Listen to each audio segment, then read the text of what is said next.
Hello everyone good morning जय Jagannath and आपण मन को स्वागत जनाऊँगी मोर आज फर्स्ट ब्लॉग को। तो आपण मैंने जानी थे थंबनेल देखिए आपण मैंने जानी सारे कि आज हूँ गणेश पूजा एंड मु घर को आसी देन मोर तो इंट्रो देवा को पड़ोनी आपण मैंने जानी थे मु किए एंड मो ना हूँ राजलक्ष्मी। सो आज जीवार अच्छी गणेश पूजा सेलिब्रेशन पाई मो भाईर ट्यूशन को तो एंड मोर आज फर्स्ट वीडियो पाई टिके तो नर्वस अच्छी मो नर्वस तो रहिबो एक्साइटेड भी बहुत अच्छी एंड चलतु आज मु कड़ कड़े जाऊँगी कड़ कड़े बुलूची को माने पूजा देखा को जी सब चलतु देखा चलतु फर्स्ट फ्रेश हो देन बाहर पूजा देखा। तो ये मु फ्रेश होगी आसीगली गोटे सुंदर सा ड्रेस पिंधिकी देन आम घरे भी गणेश पूजा होता मो भाई माटी करिथिला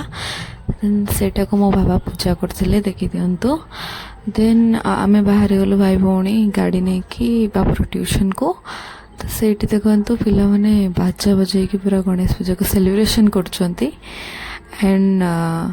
मते भी किसी मोर मेमोरी मन पड़ जाऊँ 9th क्लास आम भी ट्यूशन एमती करूँ तो देखो एवं होमवर्क स्टार्ट हो गला किसी भी हो बहुत मेमोरी अच्छी ट्यूशन रे कौन पे ना मु भी ट्यूशन रे पढ़ी की जाइए 9th क्लास पढ़ुली मुझे ट्यूशन रे एमती साइकिल पार्किंग करी एरिया रे बहुत मोर मेमोरीज रही एमती पूजा सारिकी घर पड़ा आसलु देन संध्यारे बाबा सहित आम बाहरी गलु आस्कार पेंडाल देखापी कौटी एमती पेंडाल है तो मार्केट पूरा गहली बहुत भीड़ था गाड़ी रखापी ही जगह नाला देन आम आसलु एंट्री करूँ देखापी ठाकुर को ये भीतर भी बहुत गहली थी देन ठाकुर को देखले ना जो शांति लगे आटा कौटी मिलनी तो देखंतु ठाकुर को पूरा सजाई देछंती बहुत सुंदर सजाई देन एटा हम आस्कार विनायक बजार ठाकुर